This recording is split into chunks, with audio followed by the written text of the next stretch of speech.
ನಿಮಗೆ ಗೊತ್ತಾ ಹಣವನ್ನು ಆಕರ್ಷಿಸುವ ಜ್ಯೋತಿಷ್ಯ ರಹಸ್ಯಗಳು? ನಮಸ್ಕಾರ ಎಲ್ಲರಿಗೂ.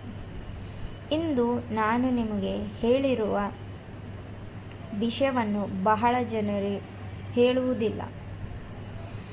ಏಕೆ? ಕೆಲವರು ಹಣ ಯಾವಾಗಲೂ ಬರುತ್ತಲೇ ಇರುತ್ತದೆ, ಮತ್ತು ಕೆಲವರಲ್ಲಿ ಎಷ್ಟೇ ಕಷ್ಟಪಟ್ಟರೂ ಹಣ ಕೈಯಲ್ಲಿ ಉಳಿಯುವುದಿಲ್ಲ. ಇದು ಸಾಮಾನ್ಯವಲ್ಲವೇ? ಜ್ಯೋತಿಷ್ಯ ಮತ್ತು ಪ್ರಾಚೀನ ಆಧ್ಯಾತ್ಮಿಕ ವಿಜ್ಞಾನದ ಪ್ರಕಾರ ಹಣವನ್ನು ಕೇವಲ ಗಳಿಸುವುದಲ್ಲ, ಅದನ್ನು ಆಕರ್ಷಿಸಬಹುದು ಕೂಡ. ಹೌದು, ಆಕರ್ಷಿಸಬಹುದು. ಗ್ರಹಗಳ ಶಕ್ತಿ ಮತ್ತು ಕಂಪನಗಳನ್ನು ನಮ್ಮ ಜೀವನದಲ್ಲಿ ಹಣದ ಹರಿವನ್ನು ನಿಯಂತ್ರಿಸುತ್ತದೆ. ಆ ಶಕ್ತಿಗಳು ಅಡ್ಡಿಯಾಗಿದ್ದರೆ ಹಣ ನಮ್ಮ ಜೀವನದಲ್ಲಿ ಕೈಯಲ್ಲಿ ನೀರು ಜಾರಿದಂತೆ ಜಾರಿ ಹೋಗುತ್ತದೆ. ಆದರೆ ಇಂದು ನಾನು ನಿಮಗೆ 10 ಶಕ್ತಿಯುಕ್ತ ಜ್ಯೋತಿಷ್ಯ ರಹಸ್ಯಗಳನ್ನು ಹೇಳುತ್ತೇನೆ. ಗಮನ ಕೊಟ್ಟು ಕೇಳಿ. ನೀವು ಈ ವಸ್ತುಗಳನ್ನು ನಿಮ್ಮ ಜೇಬಿನಲ್ಲಿ ಇಟ್ಟುಕೊಂಡರೆ ಮತ್ತು ಆ ವಸ್ತುಗಳನ್ನು ಮನೆಯಲ್ಲಿ ಇಟ್ಟುಕೊಂಡರೆ ನಕಾರಾತ್ಮಕ ಹಣ ಶಕ್ತಿಯನ್ನು ದೂರ ಮಾಡುತ್ತದೆ ಮತ್ತು ಸಮೃದ್ಧಿಯನ್ನು ಆಕರ್ಷಿಸುತ್ತದೆ. ಆದರೆ ಜಾಗ್ರತೆ, ಈ ಸತ್ಯಗಳು ಕೆಲವು ಅಷ್ಟು ಶಕ್ತಿಶಾಲಿ ಆಗಿವೆ, ಆದ್ದರಿಂದ ಬಹಳ ಜನರು ಅವರನ್ನು ನಿರ್ಲಕ್ಷ್ಯ ಮಾಡುತ್ತಾರೆ ಮತ್ತು ಅರಿಯದೆ ತಮ್ಮದೇ ಹಣ ದಾರಿಯನ್ನು ತಡೆಯುತ್ತಾರೆ. ಹಾಗಾದರೆ ವಿಡಿಯೋವನ್ನು ಶುರು ಮಾಡೋಣ. ನಾನು ಇದನ್ನು 2 ಭಾಗದಲ್ಲಿ ತಿಳಿಸುತ್ತೇನೆ. ಭಾಗ 1, ನಿಮ್ಮ ಜೇಬಿನಲ್ಲಿ ಇಟ್ಟುಕೊಳ್ಳಬೇಕಾದ ವಸ್ತುಗಳೇನು. ಭಾಗ 2, ಮನೆಯಲ್ಲಿ ಇಟ್ಟುಕೊಳ್ಳುವ ವಸ್ತುಗಳೇನು. ಮೊದಲನೆಯದಾಗಿ ಭಾಗ 1, ಅದರಲ್ಲಿ 1ನೆಯ ವಸ್ತು ಅಂದರೆ ಬೆಳ್ಳಿ ನಾಣ್ಯ ಅಥವಾ ಸಿಲ್ವರ್ ಕಾಯಿನ್. ಜ್ಯೋತಿಷ್ಯ ಪ್ರಕಾರ ಬೆಳ್ಳಿ ಚಂದ್ರ ಗ್ರಹದೊಂದಿಗೆ ಸಂಬಂಧ ಹೊಂದಿದೆ. ಚಂದ್ರನು ನಮ್ಮ ಅದೃಷ್ಟ, ಮನಸ್ಥಿತಿ ಮತ್ತು ಹಣದ ಹರಿವು ಮೇಲೆ ಪರಿಣಾಮ ಬೀರುತ್ತದೆ. ಚಂದ್ರ ದುರ್ಬಲವಾದರೆ ಹಣ ಬರುತ್ತದೆ, ಆದರೆ ಉಳಿಯುವುದಿಲ್ಲ. ನಿಮ್ಮ ಪರ್ಸ್ ಅಥವಾ ಜೇಬಿನಲ್ಲಿ ಒಂದು ಸಣ್ಣ ಬೆಳ್ಳಿ ನಾಣ್ಯ ಇಟ್ಟುಕೊಂಡರೆ ಚಂದ್ರನ ಶಕ್ತಿ ಸಮತೋಲನವಾಗುತ್ತದೆ ಮತ್ತು ಹಣದ ಅವಕಾಶಗಳು ಹೆಚ್ಚಾಗುತ್ತದೆ. ಆದರೆ ಒಂದು ವಿಷಯ ನೆನಪಿಡಿ, ಒಡೆದ ಅಥವಾ ಅಶುದ್ಧ ನಾಣ್ಯವನ್ನು ಎಂದಿಗೂ ಇಟ್ಟುಕೊಳ್ಳಬೇಡಿ. ಅದು ಸಮೃದ್ಧಿಯನ್ನು ತಡೆಯಬಹುದು. 2ನೇ ವಸ್ತು ಅರಿಶಿಣದ ತುಂಡು. ಇದು ಸ್ವಲ್ಪ ವಿಚಿತ್ರವಾಗಿ ಕಾಣಬಹುದು, ಆದರೆ ಅರಿಶಿಣದಲ್ಲಿ ಗುರು ಗ್ರಹದ ಅತ್ಯಂತ ಶಕ್ತಿಯುಕ್ತ ಶಕ್ತಿ ಇದೆ. ಜ್ಯೋತಿಷ್ಯದಲ್ಲಿ ಗುರು ಗ್ರಹವು ಸಂಪತ್ತು, ವೃದ್ಧಿ ಮತ್ತು ಆಶೀರ್ವಾದಗಳನ್ನು ಗ್ರಹವಾಗುತ್ತದೆ.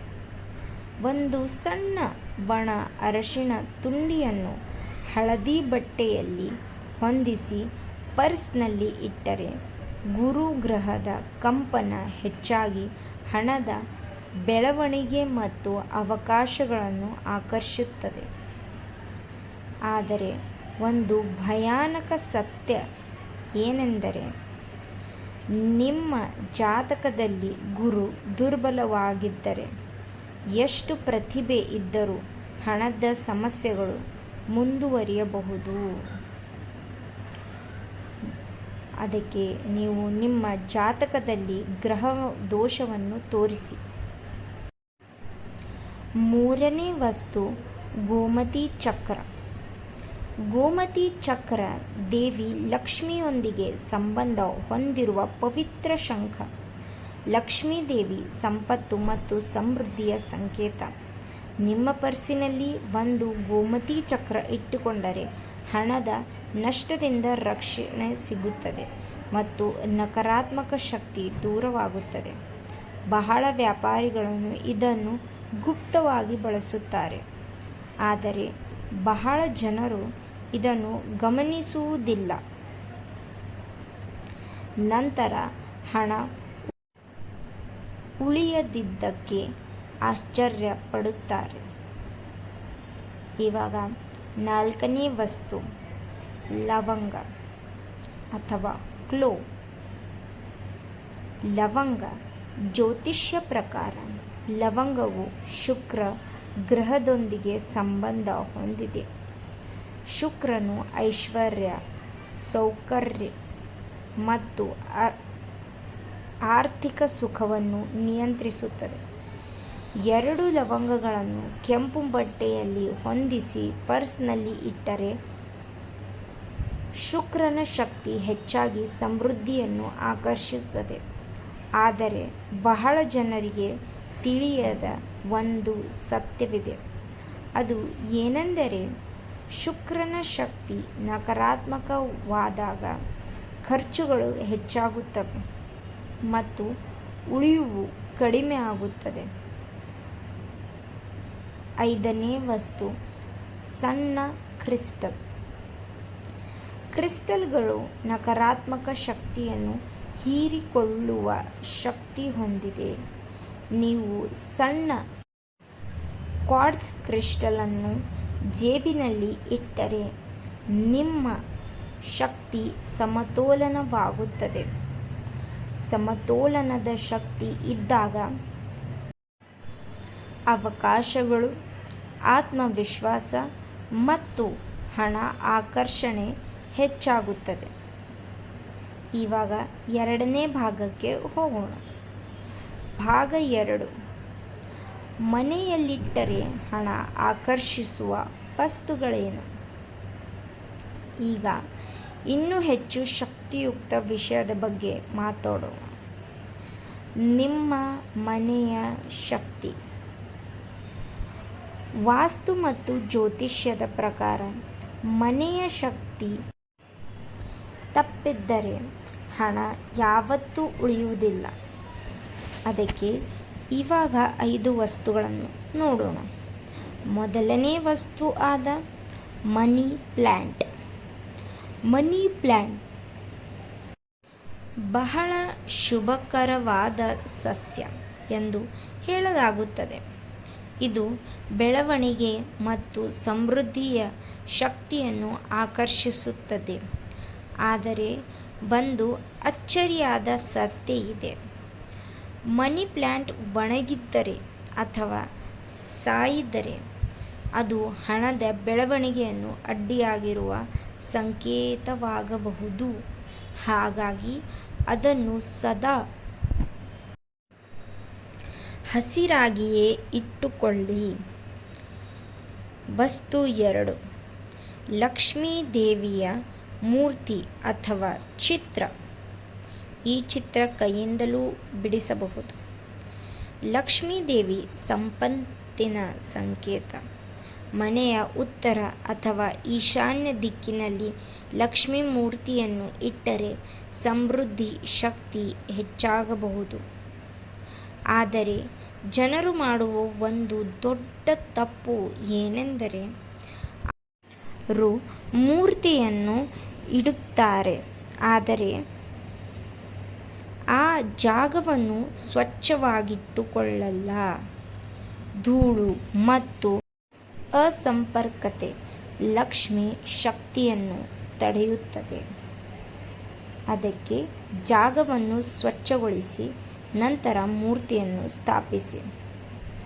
3ನೇ ವಸ್ತು ಕಲ್ಲು ಉಪ್ಪು ಅಥವಾ ರಾಕ್ ಸಾಲ್ಟ್. ಕಲ್ಲು ಉಪ್ಪು ನಕಾರಾತ್ಮಕ ಶಕ್ತಿಯನ್ನು ಹೀರಿಕೊಳ್ಳುತ್ತದೆ. ಮನೆಯ ಕೋಣೆಗಳಲ್ಲೂ ಒಂದು ಸಣ್ಣ ಬಟ್ಟಲಿನಲ್ಲಿ ಕಲ್ಲು ಉಪ್ಪು ಇಟ್ಟರೆ ನಕಾರಾತ್ಮಕ ಶಕ್ತಿ ಕಡಿಮೆ ಆಗಬಹುದು. ಇದನ್ನು ಪ್ರತಿ 15 ದಿನಕ್ಕೊಮ್ಮೆ ಅದನ್ನು ಬದಲಾಯಿಸಬೇಕು. 4ನೇ ವಸ್ತು, ಲಾಕರ್ನಲ್ಲಿ ಹಳದಿ ಬಟ್ಟೆ. ನಿಮ್ಮ ಹಣ ಅಥವಾ ಆಭರಣಗಳನ್ನು ಲಾಕರ್ನಲ್ಲಿ ಇಟ್ಟಿದ್ದರೆ ಅದರೊಳಗೆ ಒಂದು ಹಳದಿ ಬಟ್ಟೆ ಇಡಿ. ಹಳದಿ ಬಣ್ಣವು ಗುರು ಗ್ರಹದ ಶಕ್ತಿ ಹೆಚ್ಚಿಸುತ್ತದೆ ಮತ್ತು ಹಣದ ಸ್ಥಿರವನ್ನು ಹೆಚ್ಚಿಸುತ್ತದೆ. 5ನೇ ವಸ್ತು, ಕರ್ಪೂರ. ಸಂಜೆ ಸಮಯದಲ್ಲಿ ಕರ್ಪೂರವನ್ನು ಹಚ್ಚುವುದು ಮನೆಯ ಆಧ್ಯಾತ್ಮಿಕ ಶಕ್ತಿಯನ್ನು ಶುದ್ಧಗೊಳಿಸುತ್ತದೆ, ನಕಾರಾತ್ಮಕ ಕಂಪನಗಳನ್ನು ದೂರ ಮಾಡುತ್ತದೆ ಮತ್ತು ಧನಾತ್ಮಕ ಶಕ್ತಿ ಹೆಚ್ಚಾಗುತ್ತದೆ. ನಿಮಗೆ ಒಂದು ಅಂತಿಮ ಸತ್ಯವನ್ನು ತಿಳಿಸುತ್ತೇನೆ. ಆ ಸತ್ಯ ಏನೆಂದರೆ, ಈ ವಸ್ತುಗಳನ್ನು ಇಟ್ಟರೆ ಹಣ ಒಂದು ದಿನದಲ್ಲೇ ಬರಲಾರದು, ಆದರೆ ಅವು ನಿಮ್ಮ ಜೀವನದಲ್ಲಿ ಅದೃಷ್ಟ ಅಡಗಿದ ಅಡ್ಡಿಗಳನ್ನು ತೆಗೆಯುತ್ತದೆ.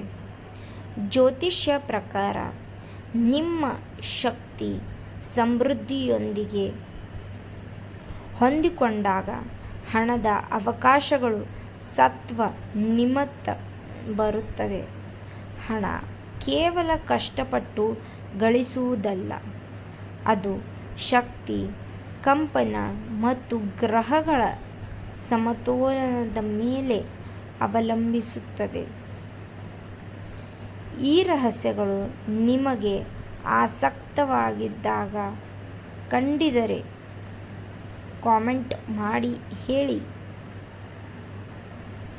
ಏನೆಂದರೆ, ಈ ವಸ್ತುಗಳಲ್ಲಿ ನೀವು ಈಗಾಗಲೇ ಯಾವುದು ಬಳಸುತ್ತೀರಾ ಮತ್ತು ಇಂದಿನಿಂದ ಯಾವುದು ಆರಂಭ ಮಾಡುತ್ತೀರಾ?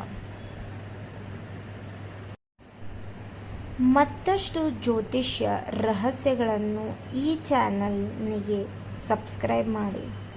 ಮುಂದಿನ ವಿಡಿಯೋನಲ್ಲಿ ನಾನು ನಿಮಗೆ ಏನು ತಿಳಿಸುವುದೆಂದರೆ, ಹಣವನ್ನು ನಾಶ ಮಾಡುವ 7 ಭಯಾನಕ ವಸ್ತುಗಳು ಮತ್ತು ತಪ್ಪುಗಳು. ಧನ್ಯವಾಗಲಿ. ಶುಭವಾಗಲಿ. ನಿಮ್ಮ ಜೀವನದಲ್ಲಿ ಸದಾ ಸಮೃದ್ಧಿ ಇರಲಿ. ಹೀಗೆ ನಮ್ಮ ಚಾನಲನ್ನು ನೋಡಿರಿ, ಲೈಕ್, ಶೇರ್, ಸಬ್ಸ್ಕ್ರೈಬನ್ನು ಮಾಡಿ ಆದಷ್ಟು ಜನರಿಗೆ ತಿಳಿಸಿ ಎಂದು ಹೇಳುತ್ತಾ ಧನ್ಯವಾದಗಳು. ಶುಭ ದಿನ.